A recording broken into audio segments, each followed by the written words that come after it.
Halo, assalamualaikum warahmatullahi wabarakatuh. Video kita kali ini gue akan kasih tips buat kalian ya. Jadi tipsnya itu apa? Tipsnya itu jangan ternak cupang. Maksudnya jangan ternak cupang. Kalau misalnya kalian eh, di suatu ketika ngebreed pengen mendapatkan hasil di anakannya, tapi nggak bisa memperhatikan syarat-syarat ini ya. Jadi jangan ternak cupang kalau misalnya syarat ini nggak terpenuhi. Nanti ketika panen kalian bakal kelayangan atau bingung. Nah, kita akan bahas di video ini. Jadi sebelum lanjut, jangan lupa follow Instagram kita di Galaxy Koi Indonesia khusus grid ya. Tapi kalau misalnya pengen yang 50 ribuan, kalian bisa langsung ke Instagram kita di calon_cuan. Khusus harga 50 ribu, langsung ada event 99, harga 99 ribu semua all in. Nanti akan ada promo tanggal 9 di Instagram kita ya. Nanti langsung follow sekarang juga. Nah, kita langsung ke videonya. Nah, kalau kalian lihat di belakang kita itu ada sekitar 70 bak atau 70 lubuk pembesaran ikan cupang. Dan di samping kita ini kiri kanan ada sekitar 20 lubuk pembesaran. Jadi total sekarang tuh ada 90 lubukan pembesaran ikan cupang. Dan di samping kita juga ini lagi jaga telur. Jadi lagi jaga telur ada sekitar 15 pasang untuk persiapan kita pembesaran. Nah, kalau misalnya pertanyaannya kenapa ikan sebanyak di sini pasti selalu habis. Jadi mungkin ini pertanyaan untuk sebagian A juga yang mempertanyakan gimana cara penjualannya dan juga gimana cara manajemennya. Padahal saya juga ternak ikan cupang tapi nggak banyak juga yang keluar yang lakunya. Nah, di sini gue akan tekankan ya, jangan ternak cupang kalau misalnya kalian pengen mendapatkan hasil di anakannya. Nah, jangan ternak cupang ini maksudnya apa? Ketika kalian memutuskan untuk ternak cupang, terus kalian nggak memperhatikan sebelum melangkah untuk ternak cupang, kalian nggak perhatikan kualitas induk yang paling pertama, terus jenis ikan cupang yang kalian pengen breeding, dan juga market pasarnya atau target pasarnya. Tiga ini sangat berpengaruh. Jadi tiga syarat ini kalau kalian terpenuhi, sebanyak apapun ikan yang kalian breeding, contohnya yang kayak gue breeding, kalian bisa ngejualnya dengan mudah. Jadi kalau misalnya ada pertanyaan, Ama udah punya nama, saya belum, baru mulai ikan cupang. Jangankan punya nama, yang belum punya nama aja, ibarat kata yang baru memulai, itu bisa menjualnya dengan mudah. Yang penting tiga syaratnya. Tiga syaratnya apa? Yang pertama, kualitas induk, Kak. Nah, kualitas induk, kalian kalau misalnya pernah nanya ke gua di WA ataupun di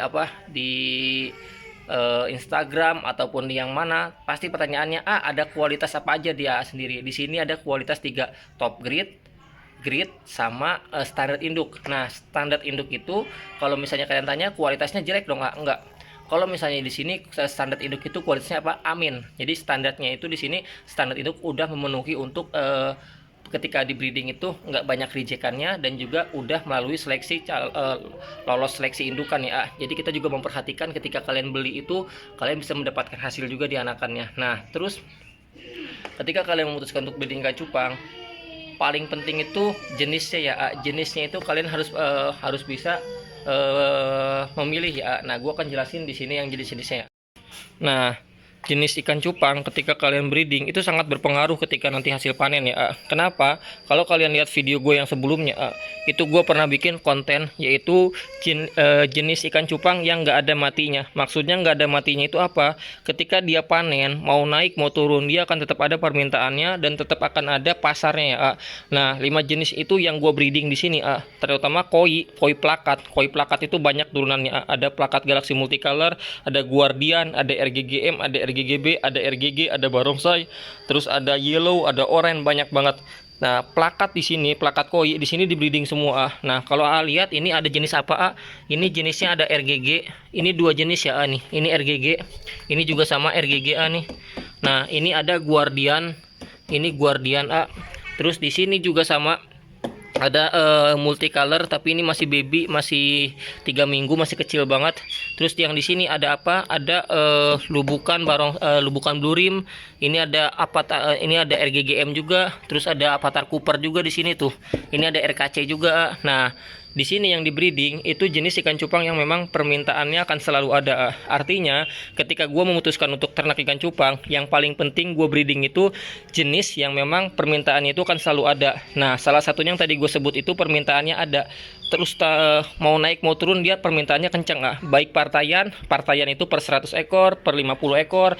Jadi kalau misalnya indukan juga kenceng. Nah, taunya dari mana? Dari pengalaman Kalau lihat pengalaman, alhamdulillah pengalaman gue di ikan cupang bisa dibilang belum lama dari tahun 2015 kita memutuskan terjun ke ke ikan cupang sampai gue fokus di 2017 November ketika gue resign kerja November 2017 sampai sekarang alhamdulillah fokus di usaha ikan cupang. Di situ udah banyak pengalaman yang memang gua ambil untuk dijadikan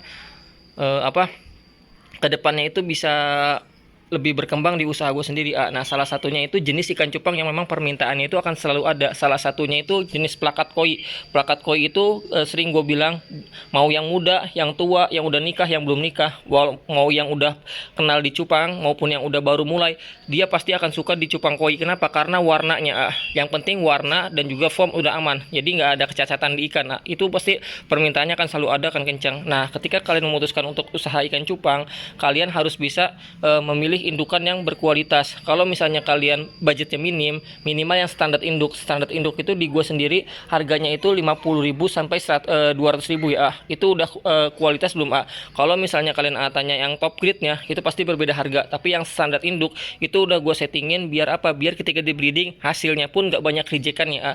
Karena memang sortirannya itu yang pertama, tapi kita bagikan kualitasnya. Di sini ada 3 kualitas, top grade, grade sama standar induk.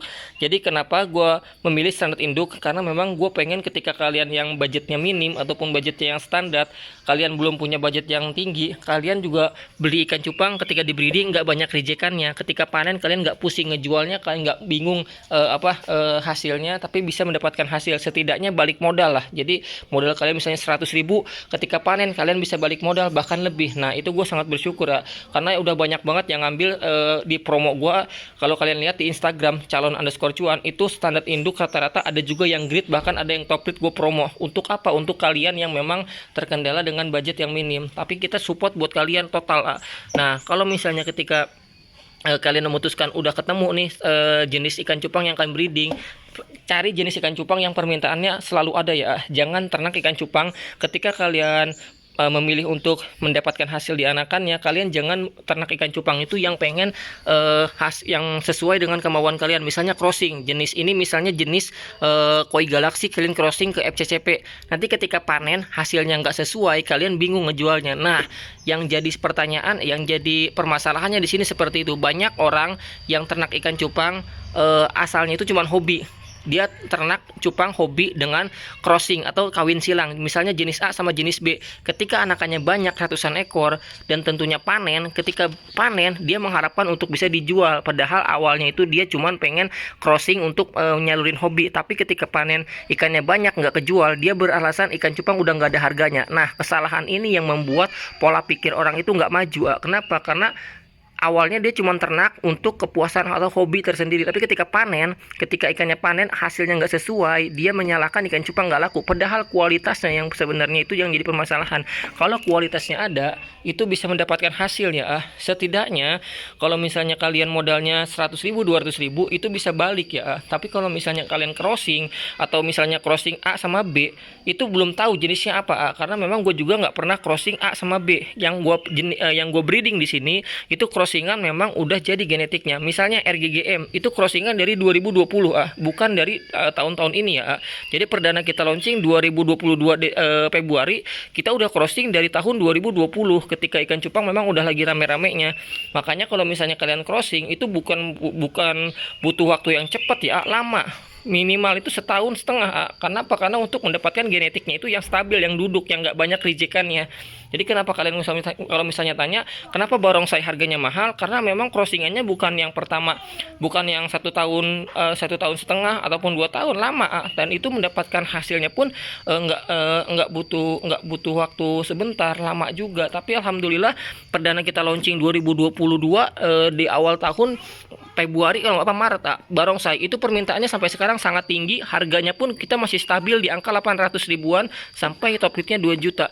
Artinya ketika kalian memutuskan untuk ternak ikan cupang, jenisnya itu sangat berpengaruh ketika nanti panen ya. Makanya jangan ternak ikan cupang yang memang jenisnya itu susah untuk di luar untuk dijual ya. Nah, jenis ikan cupang yang susah dijual apa aja, kalian nggak usah pusing-pusing nyarinya kayak gimana. Kalian cek aja postingan gue di Instagram ataupun di Facebook ataupun di Telegram, jenis ikan cupang yang memang nggak gue jual itu permintaannya. Kenapa nggak gue jual di sini? Karena memang permintaannya nggak sebanyak yang gue breeding di sini. Jadi kalau misalnya kalian tanya jenis ikan cupang yang permintaannya sedikit susah untuk dijual apa, gue nggak akan sebut. Nanti kalau misalnya gue sebut nanti bisa bisa berdampak, istilah kata disalahgunakan, atau bisa dibilang berpikir yang tidak atau bisa dibilang yang lain-lain lah. Tapi di sini kalau kalian tanya jenis ikan cupang yang susah untuk dijual, permintaannya ada tapi nggak sebanyak permintaan yang gue breeding di sini. Apa aja, kalian cek aja postingan gue yang gua nggak ada di sini. Tapi kalau misalnya plakat koi ada semua di sini, dari RGG, Guardian, Barongsai, semua jenis ada plakat plakat koi di sini. Tapi jenis yang tertentu itu nggak di breeding di sini karena memang permintaannya nggak sebanyak yang kita breeding di sini. Jadi permintaannya itu hanya kalangan tertentu atau penghobi khusus.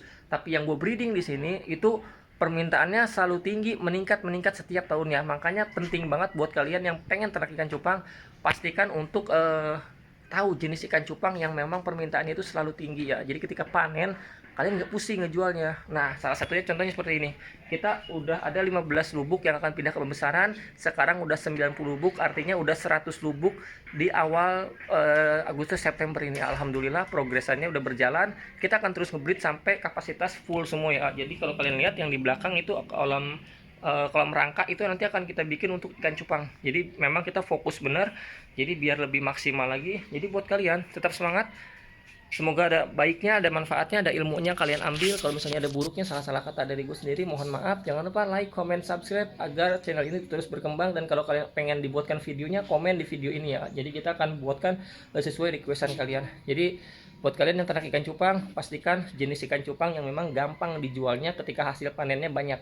Terus yang kedua, kualitas kalian perhatikan. Terus yang ketiga, kalian jangan ternak ikan cupang kalau cuman skala hobi, misalnya crossing tapi pengen mendapatkan hasil di anakannya. Jangan, nanti ketika crossingnya anakannya banyak, kalian bakal bingung ngejualnya. Nah, kalau misalnya crossing, kalian anggap aja itu sebagai kepuasan diri atau hobi ya. Jadi hobinya dapat, kepuasannya juga dapat, karena dengan crossing kalian bisa mendapatkan sesuatu strain yang terbaru. Tapi kalau misalnya hasilnya melenceng ketika anakannya banyak, kalian jangan beranggapan ikan cupang tuh nggak laku, karena kalau misalnya seperti itu berarti pola pikir kalian nggak bisa maju berkembang. Jadi sekian dulu video kali ini. Wassalamualaikum warahmatullahi wabarakatuh.